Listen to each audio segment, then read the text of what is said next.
Okay, everyone, my turn to weigh in on this. I saw a video by Andrew Dixon, also saw a video by Beatletone. We do Beatles related channels. This is Beatles related news, and now it's my turn to give my 3 cents about this. All right, look, if you're subscribed to paulmccartney.com, you'll get an email. The email says there's going to be a special exclusive iTunes download.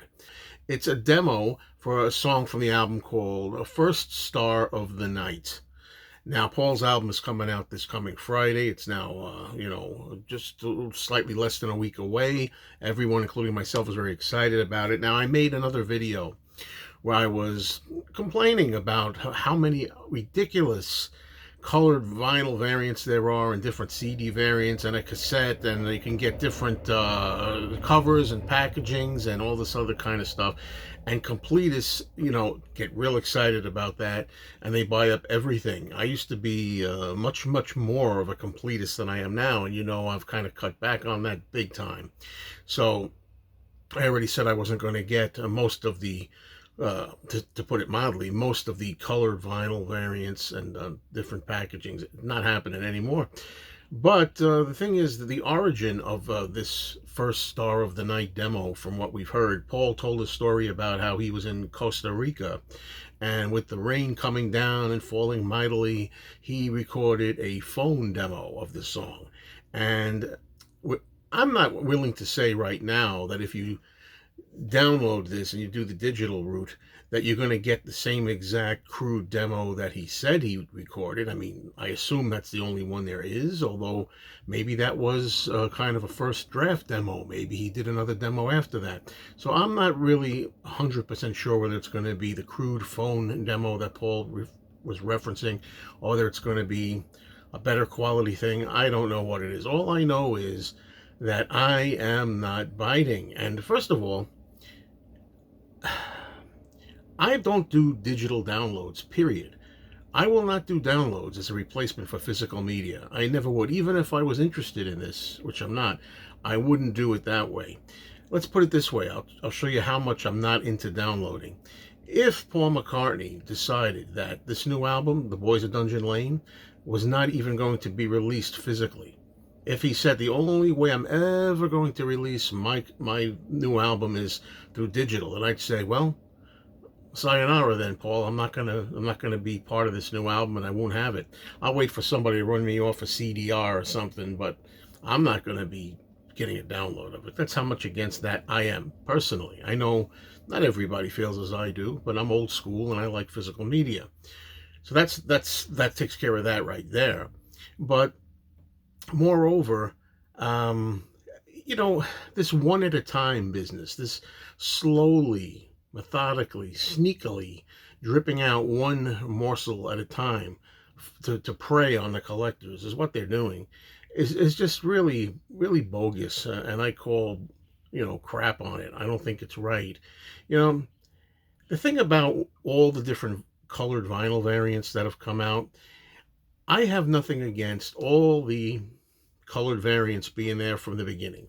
If you announce all 10, 15, 20, 30, 98, if you announce them all right at the beginning and then let people go on the menu and decide which one they want, or all of them, or two of them, or three of them, whatever they want to do, they can do that. And I have no problem with that. Pick the one you want.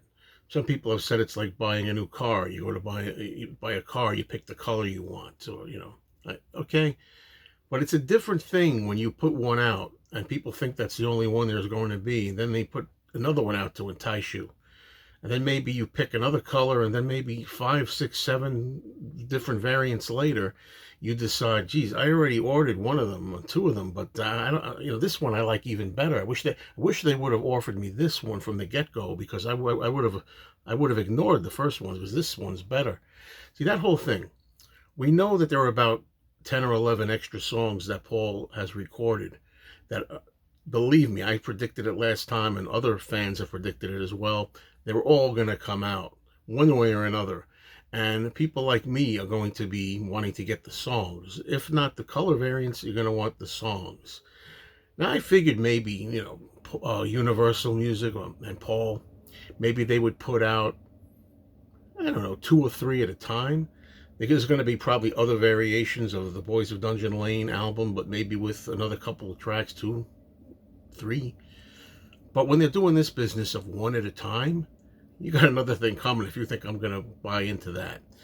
No, I'm going to wait like I did with other things, like Egypt Station. When Egypt Station came out, they wound up eventually putting out, I don't remember what the name of it was. I don't know if it was the Explorer Edition. It had some name, and it had all the bonus tracks together on it in one shot, rather than buying 3 or 4 other ones to get one bonus track each, you know.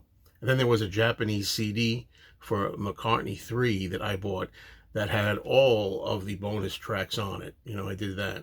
But I'm not going to succumb to this game. I'm going to try not to anyway. It's going to be tough, I'll admit. If there's physical media, especially like a physical media CDs out that have 2 tracks on it, I might want to go for that, because you don't really know. Are all the tracks, 10 or 11, going to come out, or only going to be 2, 3, 4, or 5? That's what they get you with. And it's all very calculated, very deliberate. Before I go, I do want to say, who do we blame for this? Well, people say, don't blame Paul McCartney. It's not his fault. Blame Universal. Blame the record company. Don't blame Paul. They want to sell product. I get that from a marketing standpoint. If you're in marketing and you know there's a hungry completist audience of collectors out there, I get the idea to try to maximize your profits and try to milk them. I get that from a business standpoint. But I do think, although fans don't want to think about such a thing, that Paul McCartney actually has a say in it. I really believe that if Paul, as the artist, said, look, I feel that you're really milking my fans, I really don't think you should be doing this, he could say, no, I don't like that idea. I mean, he had a say in the past, right? Didn't he? About, whether Goodnight Tonight would go on the Back to the Egg album, or this and that, or Hell on Wheels, should it go here or there?